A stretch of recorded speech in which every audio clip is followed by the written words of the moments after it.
Plastering లేకుండా ఇల్లు ఎలా కట్టడమో తెలుసుకుందాం ఈరోజు ఈ వీడియోలో. ఈ వీడియో మీరు చివరి వరకు చూడండి. వితౌట్ ప్లాస్టింగ్ మనం ఇల్లు ఎలా కట్టాలనేది ఈరోజు ఈ వీడియోలో మీకు ఫుల్గా ఎక్స్ప్లెయిన్ చేయడం జరుగుతుంది. తెలుసుకుందాము. ఆ టెక్నాలజీ ఏంటంటే జిప్సం ప్లాస్టింగ్.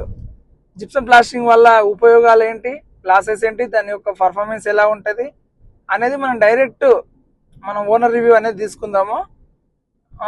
కస్టమర్ వచ్చేసి జిప్సం ప్లాస్టింగ్ అనేది పెట్టించుకున్నాడు. తను ఈ ప్లాస్టింగ్ చేసుకోవాలి, లభం పెట్టాలి, మళ్ళీ నేను వాటర్ క్యూరింగ్ చేయాలి, ఈ రిస్క్ అంతా ఎందుకు నాకు, ఇవన్నీ నేను ఆ రిస్క్ నేను భరించలేనని చెప్పి ఏం చేసినంటే టెక్నాలజీ కూడా బాగుంది కదా, లేటెస్ట్గా జిప్సం అనేది బాగా యూజ్ అవుతుంది కదా అని చెప్పి కస్టమర్ అనేది జిప్సం అప్లై చేసుకోవడం జరిగింది. అయితే జిప్సం అప్లై చేయడం వల్ల చాలా ఫినిషింగ్ బాగుంది, మనకు టైం అనేది సేవ్ అవుతుంది, ప్లస్ క్రాక్స్ కూడా తక్కువగా వస్తున్నాయి. మనం ప్లాస్టిక్తో కంపేర్ చేస్తే దీనిలో క్రాక్స్ అనేవి చాలా తక్కువగా ఉన్నాయి. సో దీనికి మనం లప్పం పెట్టాల్సిన అవసరం లేదు. మనం డైరెక్ట్ గోడ మీద జిప్సం పెట్టిన తర్వాత మనం వెంబటే పెయింట్ అనేది వేసుకోవచ్చు. సో మనకు దానివల్ల టైం కూడా చాలా సేవ్ అవుతుంది.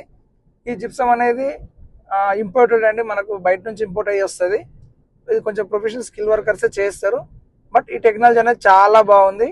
ఇంకెవరైనా ఇలాంటిది జిప్సం వర్క్ చేసుకోవాలనే ఇంట్రెస్ట్ ఉంటే మనకు కాంటాక్ట్స్ నెంబర్స్ కాంటాక్ట్ అవ్వచ్చు. మనం ఆ ఇన్ఫర్మేషన్ కూడా ఇవ్వడం జరుగుతుంది. దీని రేట్ అనేది కూడా మీకు ప్లాస్టింగ్తో కంపేర్ చేస్తే చాలా తక్కువగానే ఉంటుంది. సో మీరు జిప్సంకి వెళ్ళాలనుకున్న వాళ్ళు వెళ్ళొచ్చు. ఇలాంటి క్వాలిటీ ఆఫ్ వర్క్స్ కావాలన్నా, మరిన్ని కన్స్ట్రక్షన్ రిలేటెడ్ ఇన్ఫర్మేషన్ మీకు కావాలన్నా మీరు మన ఛానల్ని సబ్స్క్రైబ్ చేసుకోండి. మన ఛానల్ని సబ్స్క్రైబ్ చేసుకుంటే మీకు టైం టు టైం అనేది ఇన్ఫర్మేషన్ వస్తూ ఉంటుంది. మీకు ఇలాంటి క్వాలిటీ ఆఫ్ వర్క్స్ మీరు చేయించుకోవాలన్నా కూడా మీరు మన కంపెనీ కన్సల్ట్ కావచ్చు.